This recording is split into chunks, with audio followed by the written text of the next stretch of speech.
Budget price cars used to be synonymous with cramped accommodations, subpar materials, and of course ride quality. The spacious and comfortable 2015 Nissan Versa shows how much the species has evolved. The industrious little Nissan has been one of the least expensive new cars on the market for a few years running, yet it still delivers the qualities that matter most for shoppers in this segment.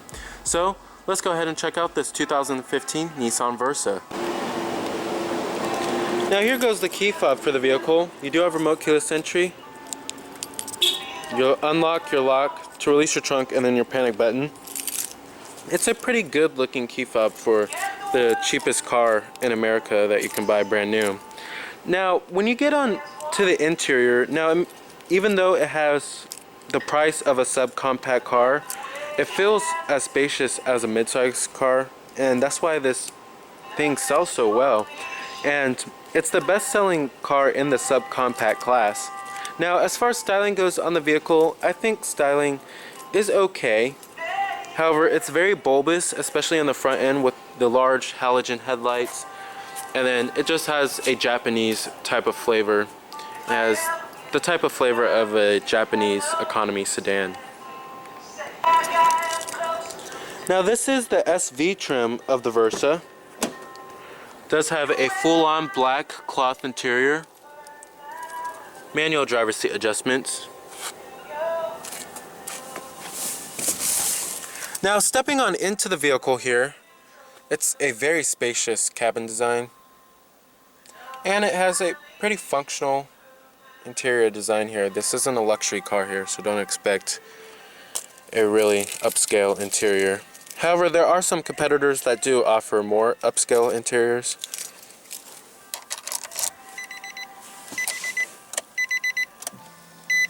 Now with this SV trim, you also do get much nicer looking gauges. In the base model of the Versa, you get some really basic looking gauges. And then also, this one does come equipped with power windows and power door locks, power mirrors as well, which the base Versa doesn't. And what you're hearing is a 1.6 liter 4-cylinder powertrain. Now coming to your transmission, you have a CVT Automatic with lower gear selection.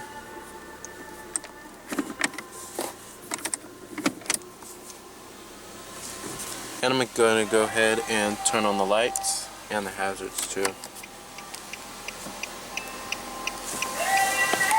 Automatic driver's side window. And let's go ahead and pop up the hood and check out the engine bay.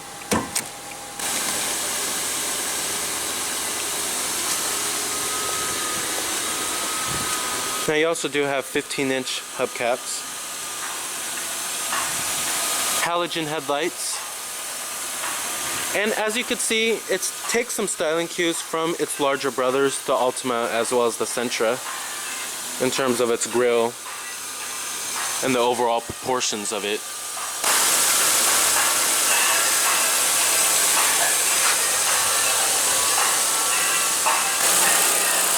Now under the hood here you have a 1.6 liter 4-cylinder engine producing 109 horses with 107 pound-feet of torque, with EPA estimates being a decent 31 in the city and 40 on the highway. Thanks to the CVT Automatic, overall passing power isn't that great to some of its competitors. However, this is a pretty reliable powertrain. It'll just get you from point A to point B, with decent fuel economy as well. Now you can either get a 6-speed manual or a CVT automatic. Ours happens to have a CVT. Now trims of the Versa start at the S trim, which starts at $11,990. Then the S Plus starts at $13,990. The SV starts at $15,530. And then the SL starts at $16,890. Now competitors of the Versa are the Ford Fiesta, Chevrolet Sonic, Honda Fit, and you also do have the option of a hatchback model, which is called the Versa Note, that does offer a little bit more utility. And then you also do have the Toyota Yaris, as well as the Mazda 2.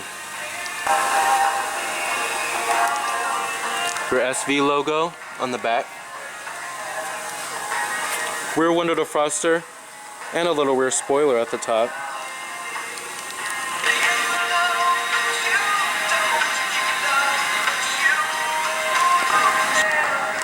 Now EPA estimates, like I said, are 31 in the city and 40 on the highway.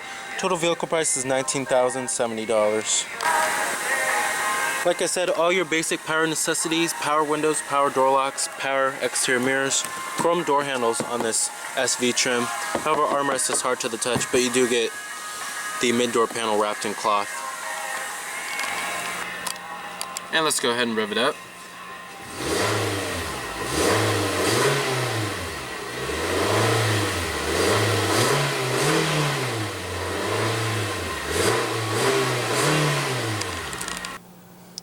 Now, in terms of build quality and materials, it's pretty budget-minded inside of this cabin here. Materials are pretty much all low cost, and hard touch materials do abound all over the place, and it's to be expected when you buy the cheapest car in America here. Now, in terms of its build quality is actually pretty good. The panel gaps do fit pretty well together for the most part. It is better than, I'd say, than the Toyota Yaris, but overall it's still a very budget-minded interior. So materials and the build quality are average for the class. Now, coming to your center stack controls, pretty easy to figure out here. It's not a luxury car, so not very complicated controls here, but you do have your fan speeds for your AC controls up here, and then your different zones, and then your temperatures are right here, and then your rear window defroster. But the controls do feel very, very clunky, I have to say. Then you have your recycling mode right there. Then coming down here, you have cup holders, a USB and auxiliary input is right there as well, a little storage cubby, and then two more cup holders right here. And then, thank God, at least they do give you a little armrest right here, even though you don't have a center console. Now, coming to the main head unit here, pretty basic head unit, AM/FM stereo system with the optical disc drive, CD player, and it does work pretty well, very user-friendly to use. If you just want to go to USB iPod integration, just click on USB, easy as that. And if you want to go to your aux, just press on aux, very easy. And then you have your presets right here, and then you have your setup, which you could change different settings like the language, the audio, and the clock. Now, coming to the steering wheel design, does look like the steering wheel from its larger brothers like the Altima as well as the Sentra, which is a good thing. It does have a premium flavor to it. Now, coming to over here, you have your Bluetooth phone controls and voice recognition, and then your steering wheel mounted audio controls, and then you can also change the different source. Coming over here, you have your cruise control buttons, intermittent windshield wipers as well, and you also do have a tilt steering wheel. Now, coming to the gauges, I do like the gauges because they do look pretty premium looking with the white illumination around them. Now, coming to that little center screen right there, it's going to show you vehicle information such as your fuel gauge and your trip odometer. Pretty basic, however. Now, in terms of visibility is really good out of this car. Lots of glass area all around, I have to say, and it's very easy to see out of. Now, coming to the seats are pretty supportive. They are pretty cushiony, great for long road journeys, I have to say. But overall, it's not half bad in terms of the seats. Now, on the road, the Nissan Versa sedan's 1.6 liter engine is pretty unremarkable, but acceleration should be sufficient for most buyers. With a 35 mpg rating and combined driving for CVT equipped models, the Versa is definitely one of the thriftiest non-hybrid cars on the road. Now, the Versa suspension is tuned for comfort, and the result is a very smooth ride quality that many subcompact models just cannot match. On the other hand, the small Nissan steering and handling are pretty uninspiring compared to most competitors. You'll probably never notice those characteristics if you only drive your Nissan Versa to the office and back, but if you want something more fun, the Fiesta is definitely worth a look. Alright, and let's go ahead and shut it down. Let's go ahead and check out the rest of the vehicle.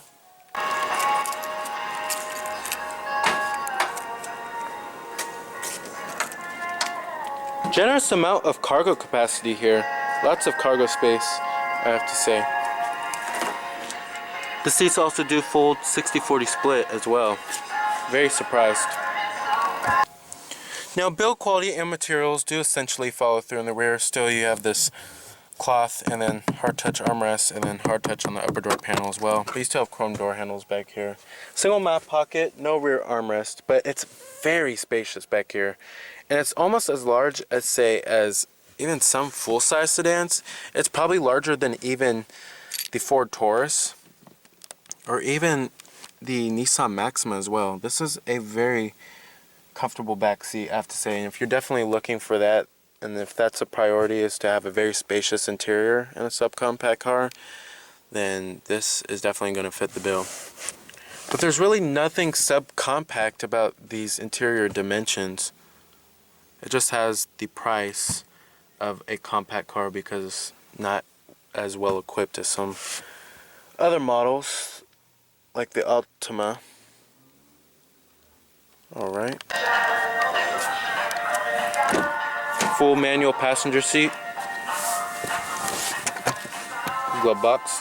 Nice and damped. Alright.